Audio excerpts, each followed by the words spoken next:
고린도전서 15장 20절 제가 먼저 읽겠습니다. 그러나 이제 그리스도께서 죽은 자 가운데서 다시 살아나사 잠자는 자들의 첫 열매가 되셨도다. 사망이 한 사람으로 말미암았으니 죽은 자의 부활도 한 사람으로 말미암는도다. 아담 안에서 모든 사람이 죽은 것 같이 그리스도 안에서 모든 사람이 삶을 얻으리라. 그러나 각각 자기 차례대로 되리니 먼저는 첫 열매인 그리스도요, 다음에는 그가 강림하실 때에 그리스도에게 속한 자요. 그 후에는 마지막이니 그가 모든 통치와 모든 권세와 능력을 멸하시고 나라를 아버지 하나님께 바칠 때라. 그가 모든 원수를 그 발 아래에 둘 때까지 반드시 왕노릇 하시리니 맨 나중에 멸망받을 원수는 사망이니라. 만물을 그의 발 아래에 두셨다 하셨으니 만물을 아래에 둔다 말씀하실 때에 만물을 그의 아래에 두시니가 그 중에 들지 아니한 것이 분명하도다. 만물을 그에게 복종하게 하실 때에는 아들 자신도 그때 만물을 자기에게 복종하게 하신 이에게 복종하게 되리니 이는 하나님이 만유의 주로서 만유 안에 계시려 하심이라. 만일 죽은 자들이 도무지 다시 살아나지 못하면 죽은 자들을 위하여 세례를 받는 자들이 무엇을 하겠느냐? 어찌하여 그들을 위하여 세례를 받느냐? 또 어찌하여 우리가 언제나 위험을 무릅쓰리요? 형제들아, 내가 그리스도 예수 우리 주 안에 가진 바 너희에 대한 나의 자랑을 두고 단언하노니 나는 날마다 죽노라. 내가 사람의 방법으로 에베소에서 맹수와 더불어 싸웠다면 내게 무슨 유익이 있으리요? 죽은 자가 다시 살아나지 못한다면 내일 죽을 터이니 먹고 마시자 하리라. 속지 말라. 악한 동무들은 선한 행실을 더럽히나니 함께 읽습니다. 깨어 의를 행하고 죄를 짓지 말라. 말라. 하나님을 알지 못하는 자가 있기로 내가 너희를 부끄럽게 하기 위하여 말하노라. 아멘. 여러분, 욜로라는 말 혹시 들어보셨는지 모르겠습니다. 아마 다 들어보셨을 텐데 이 욜로는 You only live once라는 이 말의 약자입니다. 첫 글자만 딴 건데요, 직역을 하게 되면 한 번뿐인 인생이라는 뜻을 가지고 있습니다. 이 말은 2011년도에 한 캐나다 가수가 부른 노래의 가사에서 나온 이 말인데요, SNS를 중심으로 젊은이들 사이에 많이 유행이 되었습니다. 근데 문제는 이런 욜로 문화가 그냥 젊은이들에게만 유행인 게 아니라 점점 전 세대에 이 연령을 떠나서 많은 사람들이 영향을 받고 있더라는 것입니다. 문제는 이런 영향을 신앙을 가지고 있는 사람들도 그대로 영향을 받는다는 거예요. 실제로 목회 데이터 연구소에서 이렇게 설문조사를 했습니다. 교회가 세속화되었습니까? 라고 하는 대답에 10명 중에 8명이 세속화되었다는 거예요. 여러분, 세속화가 무엇입니까? 세상 기준과 똑같이 교회 기준이 따라간다는 거예요. 세상이 단 한 번뿐 인생이야, 먹고 마시고 즐겨, 그런 가치관을 성도들이 따라가고 있다는 것입니다. 저 오늘 설교 제목이 날마다 부활을 살라라는 제목이에요. 그러면 부활을 믿는 우리는 이런 가치관의 홍수 속에서 어떻게 살아가야 되지? 라는 질문이 자연스럽게 들게 됩니다. 이런 질문을 가지고 오늘 좀 본문을 살펴보려고 하는데요, 여러분, 고린도전서 15장은 우리가 다 아는 대로 부활장입니다. 여러분, 고린도전서가 1장부터 16장까지 있는데 가장 길게 쓴 장이 몇 장일까요? 제가 이미 이때 드렸습니다.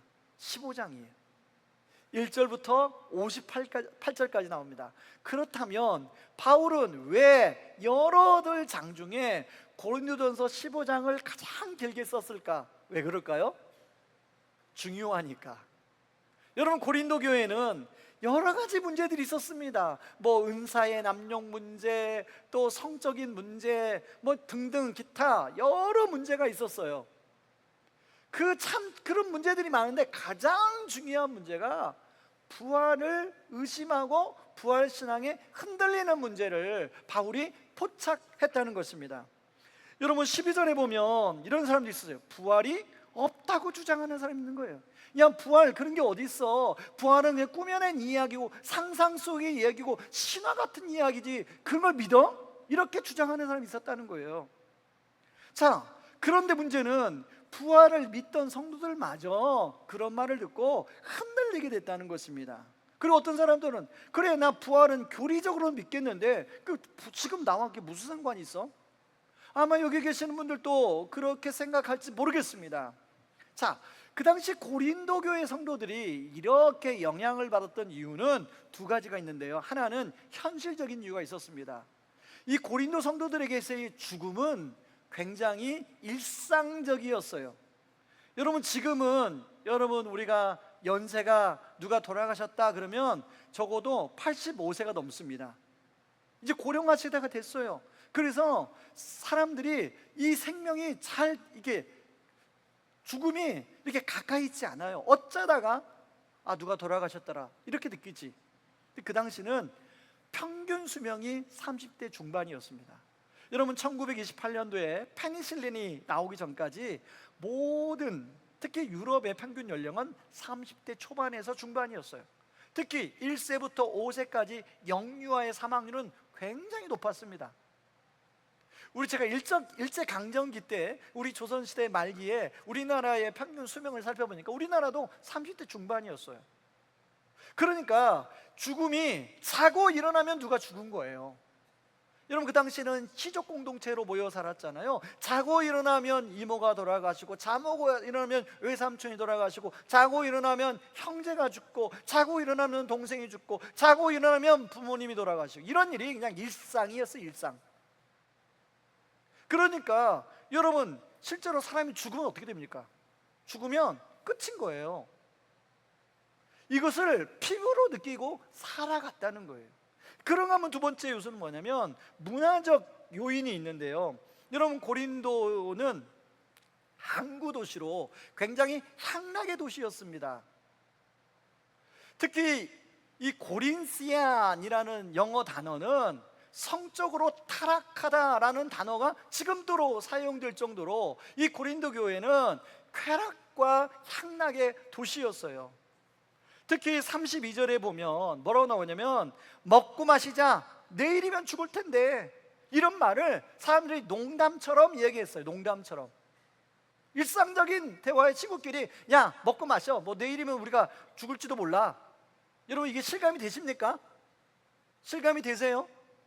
고린도 당시 사람들은 언제 죽을지 모르는 거예요. 감기 걸려도 죽었습니다. 여러분, 그게 느껴지세요? 조금만 아파도 죽는 거예요. 뭐 염증이 생기면 죽는 거예요. 그러니까 그냥 지금 먹고 마시는 게 중요해. 내일이 있을지도 몰라, 내일 없을지도 몰라, 이렇게 살아갔다는 거예요. 이러한 현실적인 문화적인 요인에 영향을 받은 성도들은 부활이 없다는 말이 흔들리기 시작하는 겁니다. 믿음 생활을 잘하던 사람들도 부활이 없어? 그러면 내가 지금 굳이 예수님을 주라고 고백하고 이렇게 어렵게 살 필요가 뭐가 있어? 여러분, 그 당시는요, 예수님을 믿는 게 얼마나 어려운 일인지 아시나요? 그 당시는 로마 황제를 주로 고백하던 시대였어요. 예수를 주로 고백하면 직장도 들어갈 수 없었습니다. 지금처럼 공무원이 될 수도 없었어요. 그 당시는 길드 조직이어서 항상 길드 조직에 들어가려면 황제를 주라 고백하는 서약을 해야만 했어요.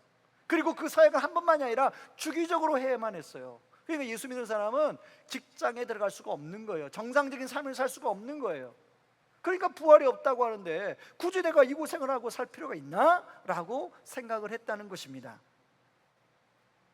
그런가 하면 부활신앙이 약해지면 삶에서 만나는 예기치 않은 작은 죽음이라고 일컫는 고난들을 만날 때 믿지 않는 사람처럼 그것 때문에 짓눌리고, 그것 때문에 걱정과 염려에 휩싸이고, 그렇게 반응을 할 수밖에 없었다는 거예요. 그런데 여러분, 이런 모습이 과연 고린도 성도들만 그러냐? 오늘 우리가 살고 있는 우리는 어떤가 하는 것이죠. 여러분, 서론에서 언급했지만 여러분, 욜로 문화가 교회에 다니는 사람들까지 파고들어서 점점 교회에 희생하고 헌신하는 사람들이 적어져요. 힘든 봉사 안 하려고 합니다. 저는 그런 측면에서 우리 교사로 섬겨주시는 분들, 여러분 이분들은요 이 방학 때 휴가를 내서 애들 수련회를 참석을 해요. 그래서 가족 휴가를 못 가요. 그런 교사들이 여러분들이 계세요. 이제 사실은 그렇게 애쓰고 수고하면 누가 알아줘야 되는데 안 알아주는 거죠. 여러분 그런가 하면 우리가 삶을 살아가면서 예기치 않은 작은 죽음을 만나게 되면 그런 똑같이 반응할 때가 있는 거예요. 근데 목회자인 저도 마찬가지라는 거예요. 여러분 최근에 학부모 이제 민원이 와서 그동안 우리가 잘 썼던, 개척해서부터 잘 썼던 이제 식당의 주방을 지난주 목요일 날 철거를 해서 추동교회도 보내고 또 다른 어려운 기관에 보내는 그런 시간을 보냈습니다. 그런데요 저는 그걸 뜯어내는데 개척할 때 저걸 저 판교의 주방 전문점에 가서 사왔던 기억도 나고요. 그걸 이제 어떻게 해야 될지 사람 불러서 우리 성도들과 함께 그걸 붙였던 생각이 나고요. 근데 그게 뜯겨나가는데 제 자식이 뜯겨나가는 것 같은 마음이 드는 거예요. 그날 하필이면 또 가족 카톡방을 보니까 바로 위에 형님이 지금 이제 큰 회사 이제 은퇴하고 다행히 중견 회사에 들어갔는데 6월 말부로 퇴직 통보를 받았다는 거예요. 여러분 우리가 삶을 살다 보면 예기치 않은 일을 만날 때가 있다는 것입니다. 그럴 때요 마음이 한없이 무너지는 거예요. 여러분 모르긴 몰라도 오늘 예배에 참석한 분들 지난 주 중에 이런 작은 죽음들을 경험하고 맞닥뜨리고 오신 분이 계실지 모르겠습니다. 저는 오늘 새벽에도 그런 전화를 받았어요. 여러분 얼마나 급하면 목사님에게 새벽에 전화했겠어요. 일찍, 그것도 상당히 일찍 시간에. 여러분 우리가 그런 상황에 있는 성도들이 있다면 저는 오늘 이 말씀을 통해서 여러분이 위로와 힘을 얻기를 주의 이름으로 축원합니다. 바로 그런 사람들에게 바울은 부활인 명명백백한 진리고 소망이라고 이야기하고 있습니다. 여러분 바울은 이 부활을 이야기하면서요 그냥 단순한 팩트를 이야기하는 게 아니라 소망의 관점에서 부활을 이야기합니다. 자, 이걸 설명하기 위해서 바울은 이미지 나무 열매의 비유를 가지고 와서 설명합니다. 20절을 같이 한번 읽어볼까요? 같이 읽습니다. 그러나 이제 그리스도께서 죽은 자 가운데서 다시 살아나사 잠자는 자들의 첫 열매가 되셨도다. 여러분 과실나무를 보면 열매가 하나 맺히면 며칠 지나다 보면 열매가 많이 맺는 걸 볼 수 있어요. 여러분 예수 그리스도가 부활의 첫 열매가 되셔서 이제 예수님이 강림하실 때 저나 여러분이나 예수를 구주로 주로 믿는 모든 사람들은 다 부활할 것이라는 거예요. 부활의 열매로 나타날 것이라는 걸 말씀하고 있는 것입니다. 여기서 이렇게 한 가지 질문이 생깁니다. 그렇다면 예수님의 부활이 나의 부활과 무슨 상관이 있습니까? 여러분 원래 우리 사람은요 하나님이 지으실 때 영원히 살도록 지으셨습니다. 그런데 죄가 아담 한 사람의 불순종으로 죄가 인간에 들어와서 죽음이 오게 된 거예요. 여러분 사람들이 가장 두려워하는 문제가 죽음입니다. 사람을 가장 괴롭히는 문제가 죽음이에요. 사람을 가장 절망에 빠뜨리는 것도 죽음이에요. 그런데 하나님이 그 영원한 생명을 다시 주시기 위해서 예수 그리스도 한 사람을 통하여 한 분의 순종하심을 통하여 우리에게 다시금 영원한 생명이 다시 돌아오게 됐다는 거예요. 바울은 그 얘기를 하고 있습니다. 그래서 21절 22절에 보면 사망이 한 사람으로 말미암았으니 죽은 자의 부활도 한 사람으로 말미암노도다. 아담 안에서 모든 사람이 죽은 것 같이 그리스도 안에서 모든 사람이 삶을 얻으리라, 이 얘기하고 있는 것이죠. 여러분 죽음은 한 사람을 통해 왔지만 바로 이 한 분이신 예수 그리스도를 통해서 생명이 다시 우리에게 돌아왔다는 거예요. 여러분 이걸 믿으십니까? 그렇다면 이 부활이 어떻게 가능합니까? 여러분 사람이 그동안에 영생을 하려고 얼마나 인류 사회에 보면 뭐 우리가 특히 하는 진시황 같은 경우는 불로초를 찾아가지고 온 땅을 다 헤맸다고 그러잖아요. 지금도 과학자들은 끊임없이 연구실에서 사람의 생명, 수명 연장하려고 연구를 합니다. 근데 사람이 연장을 할 수 있는데 죽음을 극복하지 못해요. 여러분, 과학 문명이 지금 발달하고 이제 뭐 통신이 5G가 나고 6G가 나오고, 그리고 우주에 이제 뭐 데이터 센터를 짓고 바다에 데이터 센터를 짓고, 기술은 끊임없이 발전하는데 아무리 그렇게 한다고 해도 죽음이 극복될까요?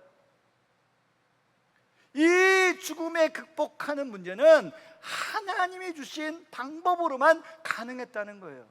자신의 아끼는 아들을 이 땅에 똑같은 인간으로 보내셔서 인간과 우리가 같은 똑같은 시험 속에서 살게 하시고, 그리고 그분의 마지막 죽음이 인간의 죽음 중에, 인류사의 죽음 중에 가장 지옥스럽고 지옥스럽고 모욕스럽고 가장 고통스러운 십자가의 죽음에 죽으신 거예요.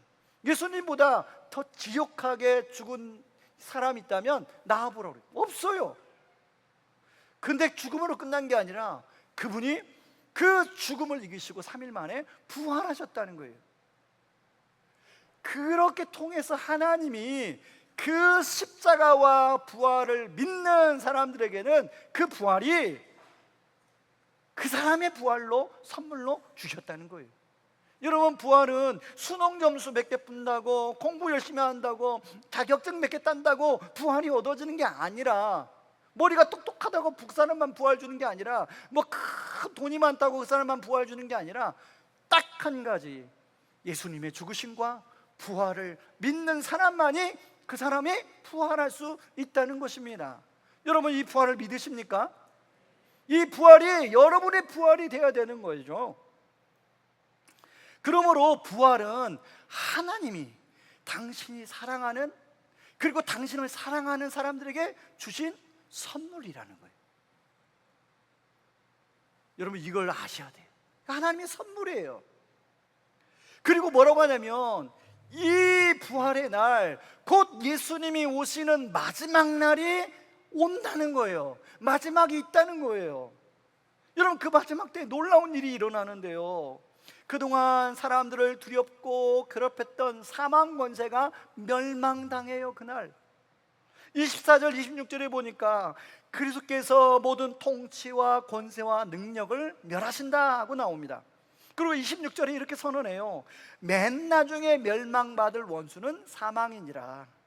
모든 원수가 정복되고 가장 마지막에 사망 그 자체가 멸망당합니다. 그런데 여러분, 히브리서에 보니까 이 죽음의 권세 뒤에 누가 버티고 있냐면 마귀가 버티고 있다고 얘기를 해요. 그래서 히브리서는 사망의 세력을 잡은 자 곧 마귀라고 이야기합니다. 마귀가 사용했던 가장 강력한 무기가 죽음이에요. 근데 그 죽음이 완전히 멸망당하는 날이 그 날이라는 거예요. 예수님이 강림하셔서 저와 여러분들이 다 부활할 때 더 이상 죽음은 아무 힘도 발휘하지 못해요. 여러분, 그날을 뭐가 있냐면, 그때서야 비로소 진짜 왕이 누군가, 바로 진짜 왕이 예수 그리스도라는 것이 드러나게 됩니다. 그리고 그 예수님조차도 바로 하나님 앞에 복종한다라고 오늘 성경에 되어 있어요. 그래서 왜 이것은 뭐 예수님이 하나님보다 낮아서 그게 아니라, 예수님이 순종하심으로 하나님 앞에 그 권위를 내려놓고 하나님이 만유의 주로 완전히 사람들 앞에 드러나는 날이 그날이라는 거예요. 이것은 다 하나님의 설계 속에 있는 구속의 드라마의 마지막이라는 것입니다. 여러분, 부활은요 단순히 개인적인 사건이 아니에요. 내가 예수 믿으니까 내가 부활한다, 이게 아니라 구속이라는, 하나님의 구속이라는 인류사를 향한 큰 드라마 속에서 부활은 마지막 정점을 이루는, 그래서 모든 예수 믿는 사람이 부활하여 하나님을 성축하는 마지막 피날레가 바로 부활이라는 거예요. 그 마지막 피날레에 여러분 옆에 계시는 분의 손에 손을 잡고 우리 주님을 찬양하는 거죠. 우리 주님의 영광을 돌리는 거죠. 여러분, 그날이 온다는 거예요. 근데 문제는 우리가 지금 삶을 살아가다 보면 그 마지막 날이 잘 안 느껴진다고요. 피부로 잘 안 느껴져요. 대신 뭐가 더 피부로 느껴지냐면 당장 눈앞에 나에게 영향 주는 어떤 그 사람이 더 느껴져요. 그리고 지금 나에게 뭔가 영향 주는 어떤 상황과 환경이 더 느껴지게 돼 있어요. 그래서 바울은요, 마지막 때를 기억하라는 거예요. 그날은 모든 것이 역전이 일어나고 최후의 승리가 진짜로 드러나는 날이라는 것입니다. 제가 이번에 어머니 장례를 치르면서 세 가지 단어를 제가 좀 나름대로 좀 묵상을 좀 하게 됐습니다. 첫 번째 단어는요, 여자의 일생입니다. 여러분, 이미자 씨가 부른 여자의 일생 뭐 노래 좀 아시죠? 가사? 예. 저희 어머니는요, 그 치매, 건강히 사시다가 치매가 마지막에 좀 와서 한 1년 반 정도를 요양원에서 보내셨습니다. 근데 이 이제 치매가 좀 깊어지니까 나중에는 제가 누군지도 몰라요. 누구세요? 또 착한 치매가 와서 항상 존댓말 썼어요. 누구세요? 잘생긴 총각이 왔는데 누구세요? 이렇게 물어보시는, 항상. 그런데 찬송은 잊어버리지 않았어요. 그래서 가면 어머니와 함께 찬송가를 펴놓고 같이 찬송을 부르면요, 찬송을 다 기억해요. 그리고 목소리는 살아있더라고요. 젊은 날의 그 목소리예요. 목소리가. 그래서 제가 녹음까지 했어요. 그러니까 이게 이제 어머니가 안 부르고 누가 부른다고 하면 이건 되게 젊은 사람이 부르는 처럼 목소리가 목소리. 근데 이번에 장례를 치르면서 이제 가족들하고 이런저런 하면서 여자의 일생이라는 노래를 어머니가 좋아하셨다는 거예요. 18번이었다는 거예요. 여러분, 여자의 일생이라는 가사가 이런 가사 있잖아요. 참을 수가 없도록 가슴 아파도 여자이기 때문에 말 한마디 못하고 참아야 한다기에 눈물로 보냅니다. 아마 저희 어머니 연령대의 모든 어머니들이 여자의 일생의 가사 나오는 것처럼 사셨을 것입니다. 사실 저희 어머니는 저희 6남매를 키우면서 2번이나 자살 시도를 했어요. 연탄불을 펴놓고 이제 죽으려고 그렇게 했었죠. 근데 그때마다 하나님께서 막으셨다고 그래요. 여러분, 얼마나 힘들었으면 그런 삶을 사셨을까 하는 생각이 듭니다. 이제 두 번째 단어가 떠오르는 게 뭐냐면 샘 곁의 여인이었다. 그렇게 참 힘든 인생이었지만 마치 요셉처럼, 요셉이 샘 곁 담장 넘는 가지가 된 것처럼 어머니는 하나님이란 샘 곁에 딱 달라붙어 있던 인생을 사셨다 생각이 듭니다. 비바람이 오고 눈발이 비치고 그러면 항상 그 새벽에 똑같은 시간에 일어나서 그 교회에 가서 마룻바닥에 담요 한 장 가놓고 엎드려 기도했어요. 그런데 어머니가 좀 늦잠 자실 때 있잖아요. 늦잠 잘 때 그때는 이제 교회에 시간이 못 가니까 그 단칸방의 한쪽 구석에서 기도를 했어요. 그러면 기도 순서가 쭉 있어요. 그러면 제 순서도 와요. 5번째, 아버지 포함해서 저는 6번째 제 순서가 와요. 그래서 어머니는 늘 샘 곁의 여인이었다. 그러다 보니까 세 번째 단어가 사명을 다한 여인이었다는 생각이 들어요. 한 여인으로 이 땅에 태어나서 진짜 하나님 맡기신 사명을 다했다. 여러분, 어머니가 기도하는데 항상 저희 큰 누나는 하나님 사모가 되게 해주시고 또 제 기도 오면 항상 목회자가 되게 해주시고 그리고 우리 집에 적어도 장로는 한 명 나오게 해주세요. 이런 기도 꼭 했거든요. 그런데 큰 누나 올해 은퇴했어요. 그리고 제 동생은 여러분 알다시피 장로가 돼서 교회를 너무 충성스럽게 잘 섬기고 있죠. 이 어머니는 한 여인으로서 이 땅에서 사명을 다 하고 그렇게 가신 거예요. 어머니가 왜 그랬을까요? 어머니는 마지막에 있다는 걸 알았던 것 같아요. 부활의 소망, 천국 소망 붙들고 사셨던 것 같아요. 저는 오늘 여기 계시는 모든 사람들이 이 부활의 소망 붙들고 여러분의 삶이 지금 고단하고 이런저런 문제에 시달릴지라도 이 부활 소망 붙들고 살아가는 저와 여러분들에게 주의 이름으로 축원합니다. 그런가 하면요, 세 번째, 그렇다면 이 부활 소망을 가지고 구체적으로 어떻게 살아가야 될까? 바울은 이야기하고 있는데 31절 바울이 이렇게 고백합니다. 나는 날마다 죽노라. 여러분, 이 말에는 두 가지 의미가 담겨져 있습니다. 여러분, 바울은 32절에서 에베소에서 맹수와 더불어 싸웠다고 나와요. 바울은 복음을 전하다가 매를 맞고 옥에 갇히고 감옥에 돌에 맞고 수없이 죽음의 위험을 겪었음에도 불구하고 복음 전하는 것을 포기하지 않았는 거예요. 저 같았으면, 하나님, 내가 이렇게 복음을 전하는데 하나님 이렇게 또 어려운 일을 계속 주십니까? 라고 그렇게 하나님께 좀 따지기도 했을 법한데 바울은 그러지 않았어요. 바울은 그 속에서 내가 날마다 죽는 상황이 있지만 복음을 전하는 1차 전도, 2차 전도, 3차 전도 복음 전하는 일에 바울은 포기하지 않았대요. 사명을 끝까지 감당했다는 거예요. 그런가 하면 두 번째, 날마다 죽노라. 예, 거기에 보면 이기적 탐심과 유혹과 욕망이 차게 안에 들었어요. 여러분, 바울은 야망이 있는 사람이었을까요? 없는 사람이었을까요? 여러분, 바울이 예수 믿기 전에 보면 가말리엘의 수제자로 정말로 율법에 열심히 있는 사람이었어요. 야망이 있으니까 그랬겠죠. 그런데 그걸 날마다 십자가에 못 박는 거예요. 날마다 죽노라.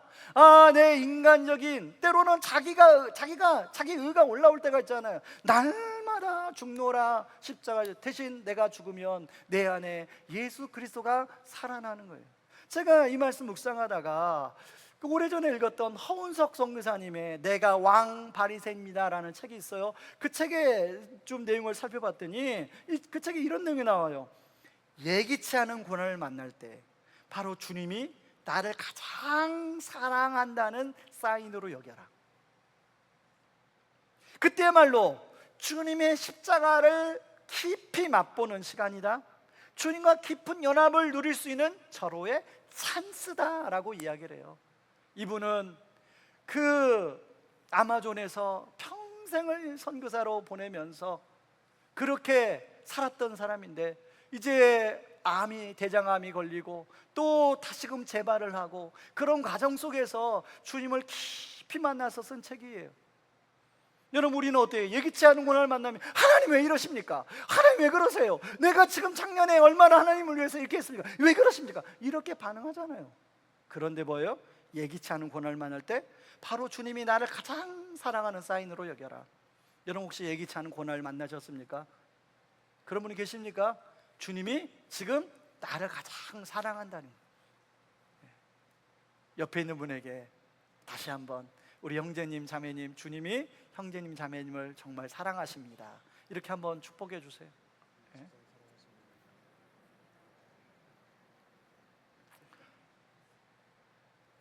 바울은 그러면서 구체적인 권면을 해요. 33절과 34절에서 속지 말라. 악한 동무들은 선한 행실을 더럽힌다.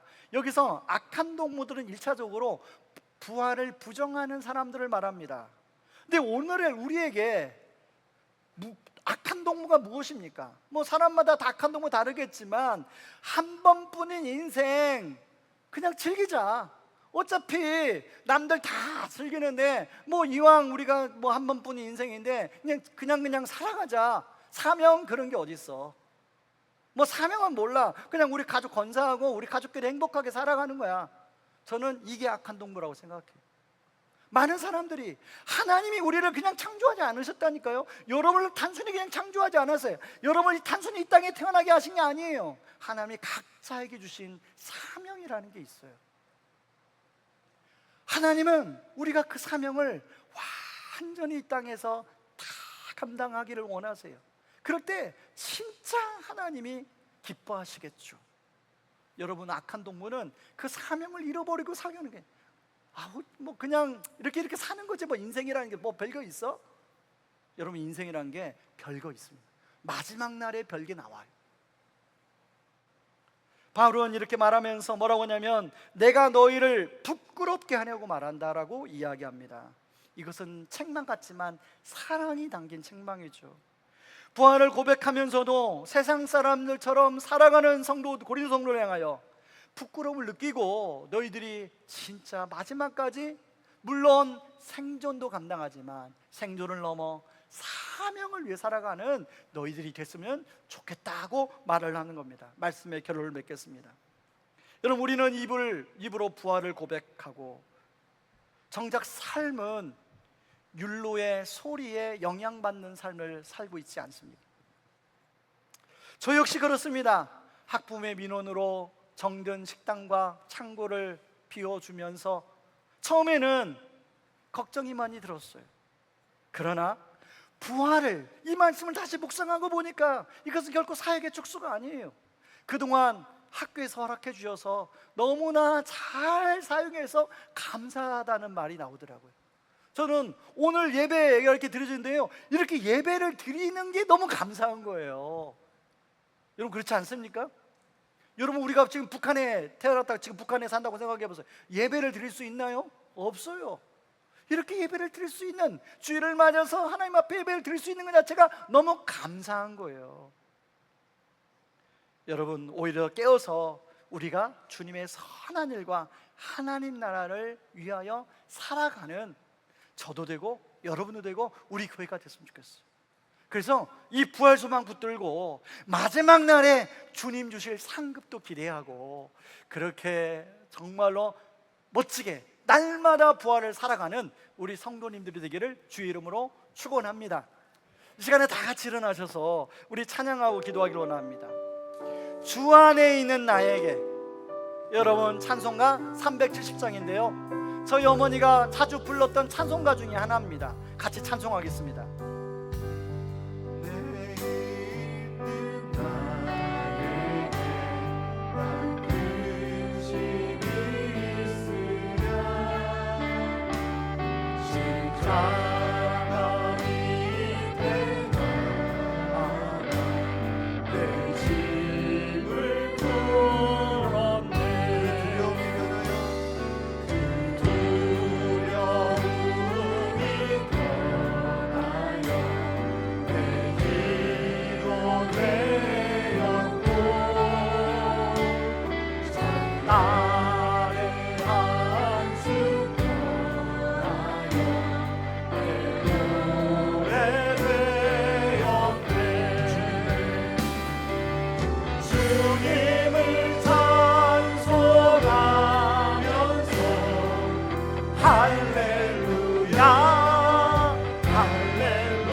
찬양합니다.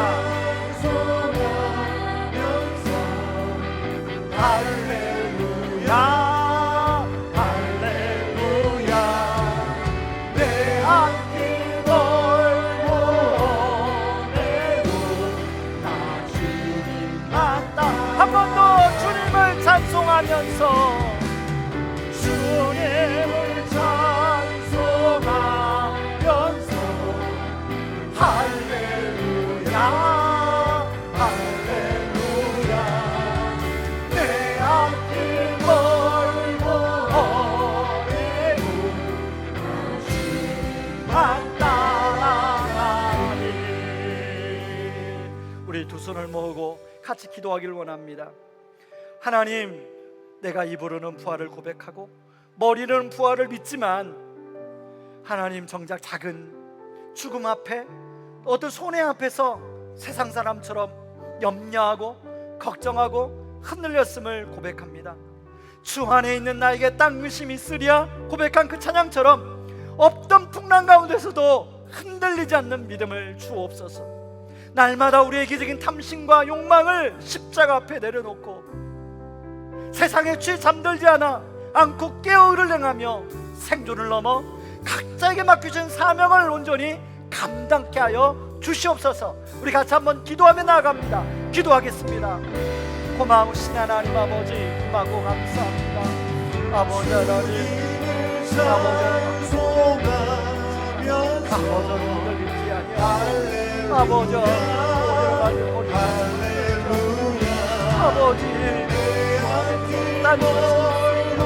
아버지 정말로 내 주름이 편하여 아버지 기도하며 아버지 응답하여 아버지 그네를 살게 주시옵소서.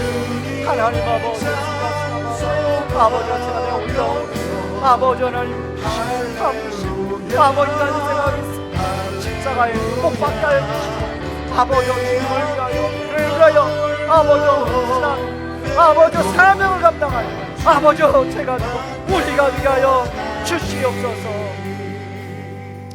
이제는 우리 주 예수 그리스도의 은혜와 하나님 아버지의 극진하신 사랑과 성령님의 교통하심이 세상의 욜로 가치관과 눈앞에 작은 죽음에 짓눌리지 않고 날마다 자기를 내려놓고 깨어 의를 행하며 주께서 맡기신 사명을 끝까지 살아가기로 결단하는 모든 성도님들의 삶 위에 이제부터 영원토록 함께 하시기를 주의 이름으로 축원하옵나이다. 아멘.